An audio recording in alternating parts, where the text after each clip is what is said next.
Hello दोस्तों, अगर आपको एक ऐसे त्रिभुज की क्षेत्रफल निकालनी हो जिसकी तीनों भुजाएं अलग अलग साइज की हो यानी अलग अलग माप की हो। जैसे इस त्रिभुज में ध्यान दीजिए, यहाँ सबसे बड़ी भुजा की लंबाई 19 सेंटीमीटर है, दूसरी सबसे बड़ी भुजा 13 सेंटीमीटर और सबसे छोटी भुजा 8 सेंटीमीटर, यानी तीनों भुजाओं की माप अलग अलग है।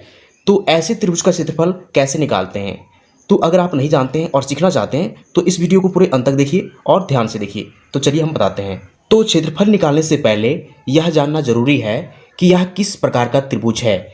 तो इसे कहते हैं विषम बाहु त्रिभुज, यानी कि वैसी त्रिभुज जिसकी तीनों भुजाएं अलग अलग लंबाई की हों। तो चलिए अब हम लोग इस विषम बाहु त्रिभुज की क्षेत्रफल निकालना सीखते हैं। तो सबसे पहले हम लोग विषम बाहु त्रिभुज का क्षेत्रफल निकालने का फार्मूला को लिखेंगे, यानी कि सूत्र को लिखेंगे। तो इस फार्मूले को लिखते कैसे हैं, यानी सूत्र को कैसे लिखते हैं, देखिए सबसे पहले एक बड़ा सा रूट का साइन देंगे हम लोग, यानी कि वर्गमूल का साइन देंगे इस प्रकार से। और इसके अंदर क्या लिखेंगे, देखिए S into S minus A into S minus B into S minus C. ये होता है हेरोन का सूत्र, यानी कि विषम बाहु त्रिभुज की क्षेत्रफल निकालने के लिए जो फार्मूला का प्रयोग होता है उसका सूत्र होता है ये। अब हमें ये पता करना है कि इस फार्मूले में जो यूज किया गया है ए बी सी और एस, इसका क्या मतलब होता है। तो सबसे पहले हम लोग ए बी और सी का मतलब समझेंगे। तो देखिए त्रिभुज की तीनों भुजाओं का जो नामकरण किया जाता है वो ए बी सी के माध्यम से किया जाता है। जैसे हम यहाँ किसी भी भुजा को ए बी सी मान सकते हैं। मान लेते हैं हम लोग इस 13 सेंटीमीटर को ए और इस 8 सेंटीमीटर को बी और इस बचे हुए 19 सेंटीमीटर को सी। तो अब हम लोग समझेंगे कि यहाँ जो S है इसका क्या मतलब होता है। तो S का मतलब होता है सेमी पैरामीटर्स और इसका हिंदी होता है अर्ध परिमाप, यानी कि आधा परिमाप। आधा परिमाप कहने का मतलब परिमाप को, कुल परिमाप को अगर हम लोग 2 से भागा दे दे तो हमें S का मान निकल जाएगा। तो यह परिमाप कैसे निकलेगा, इस त्रिभुज के तीनों भुजाओं की लंबाई को जोड़ने पर, यानी कि ए बी और सी को जोड़ने पर। तो चलिए हम लिखते हैं ए प्लस बी प्लस सी। ये तो परिमाप निकालने का फॉर्मूला है, बट अब हमें एस निकालना है तो इन तीनों को बटा में 2 से भागा देना पड़ेगा। तो एस का फॉर्मूला यहाँ से निकल रहा है ए प्लस बी प्लस सी बटा में 2। अब हमें इस एस का मान निकालना है, तो चलिए इसका मान निकालते हैं। ए का मान कितना है 13 सेंटीमीटर, तो 13 सेंटीमीटर इस ए के बदले। बी का मान कितना है 8 सेंटीमीटर, 8 लिखेंगे, प्लस करेंगे। सी का मान 19 सेंटीमीटर, 19 लिख देंगे, बटा में 2। चूँकि इन तीनों का मात्रक सेंटीमीटर है इसलिए हम सेंटीमीटर लिख देंगे। अब इन तीनों को जोड़ के 2 से भागा देना है, तो तीनों को जोड़ने पर हमें क्या मिलेगा, हमें मिलेगा 40, बटा में हम लिखेंगे 2 सेंटीमीटर।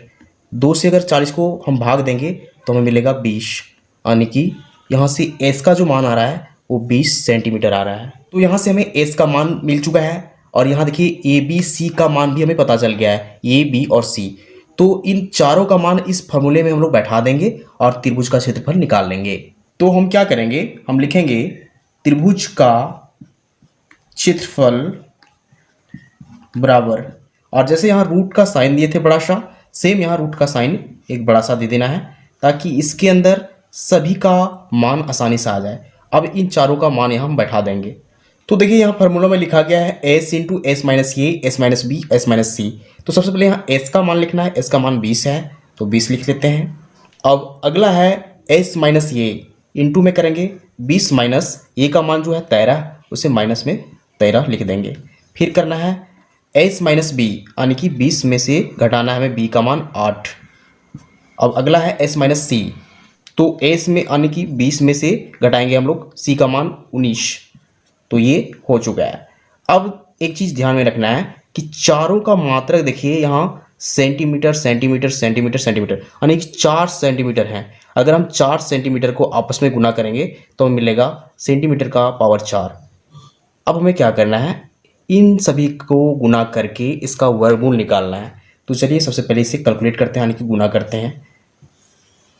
देखिए 20 का 20 लिख देंगे और इंटू क्या आ जाएगा, 20 में से 13 घटेगा तो 20 में से 13 घटेगा तो मिलेगा हमें 7। अगला क्या है, 20 में से 8 घटाएंगे तो हमें मिलेगा 12। अब अगला क्या है, 20 में से 19 घटाएंगे तो मिलने वाला है 1, और यहाँ सेंटीमीटर का पावर 4, ये रूट के अंदर है, ये ध्यान रखना है। अब इन चारों को गुना करेंगे तो हमें मिलने वाला है अंडर रूट 1680, और यहाँ सेंटीमीटर का पावर 4 है जो रूट के अंदर है। अगर इसे हम रूट के बाहर ले जाएंगे तो यहाँ पावर सिर्फ 2 बचेगा, यानी कि यहाँ रूट के बाहर चल जाएगा और यहाँ पावर 2 बचेगा।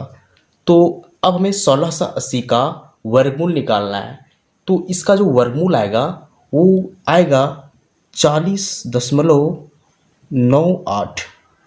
यह लगभग बराबर है 41 के, क्योंकि यह 0.98 है तो लगभग 41 के बराबर है। और इसके साथ जो मात्रक आएगा यानी कि यूनिट आएगा वो सेंटीमीटर स्क्वायर आएगा, सेंटीमीटर का स्क्वायर।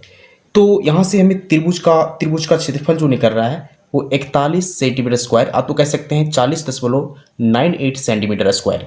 तो ये तरीका होता है त्रिभुज का क्षेत्रफल निकालने का। तो उम्मीद करते हैं आपको सारा मेथड समझ में आ चुका होगा। तो अगर आपको वीडियो पसंद आता है वीडियो को लाइक कीजिए एंड चैनल को सब्सक्राइब जरूर कीजिए। Thank you.